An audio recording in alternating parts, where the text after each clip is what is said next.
Hello বন্ধুরা, মাত্র একটা ডিম দিয়ে কিভাবে আমি এই কেকটা বানালাম। দেখতে পাচ্ছ কেকটা কত সুন্দর ফুলেছে আর কি সুন্দর হয়েছে। দেখো টিনেও কিন্তু কেকটা একটুও লেগে নাই।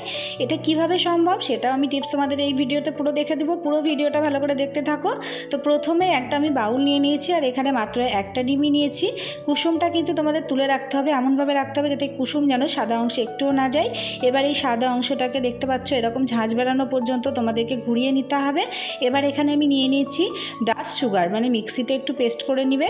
তারপর এই সাদা অংশের মধ্যে চিনিটাকে দিয়ে ভালো করে ঘোরাতে হবে যতক্ষণ না একটা ফর্মের মতো লাগে দেখতে। এবার কি করব, যে কুসুমটা ফেটে গেছে, এটা আমার ফেটে গেছে, এবার আমি আস্তে আস্তে এই কুসুমটাকেও দিয়ে দেবো। দেওয়ার পর ভালো করে একটু ঘুরিয়ে নিচ্ছি। 2 মিনিট মতো ঘোরালেই হবে, বেশি ঘোরানোর দরকার এখানে হয় না। এবার আমি দিচ্ছি ভ্যানিলা এসেন্স। তোমরা যে ফ্লেভারের কেক করবে সেই ফ্লেভারেরই এসেন্স কিন্তু এর মধ্যে তোমাদেরকে অ্যাড করতে হবে। তারপর দিয়েছি 2 টেবিল চামচ মতো তেল, আর কেকের স্পঞ্জটা দেখতে ভালো লাগার জন্য সামান্য একটু ইয়েলো কালার।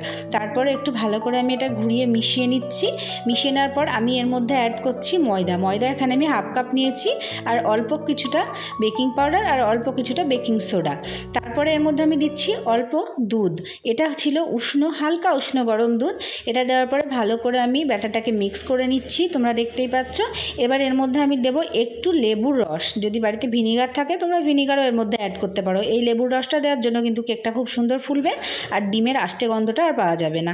এবার ব্যাটারটাকে আমি একটা মল্টের মধ্যে দিয়ে দিয়েছি। হালকা একটু ট্যাপ করার পর ওভেনের মধ্যে দিয়ে দেবে 180 ডিগ্রিতে। মাত্র 20 মিনিট বেক করলেই কিন্তু এরকম সুন্দর কেক হয়ে যাবে। মল্টের মধ্যে বেশি করে তেল দিলেই কিন্তু টিন থেকে একদম কেক বের হয়ে যাবে। তাহলে আজকের ভিডিও এইটুকুই।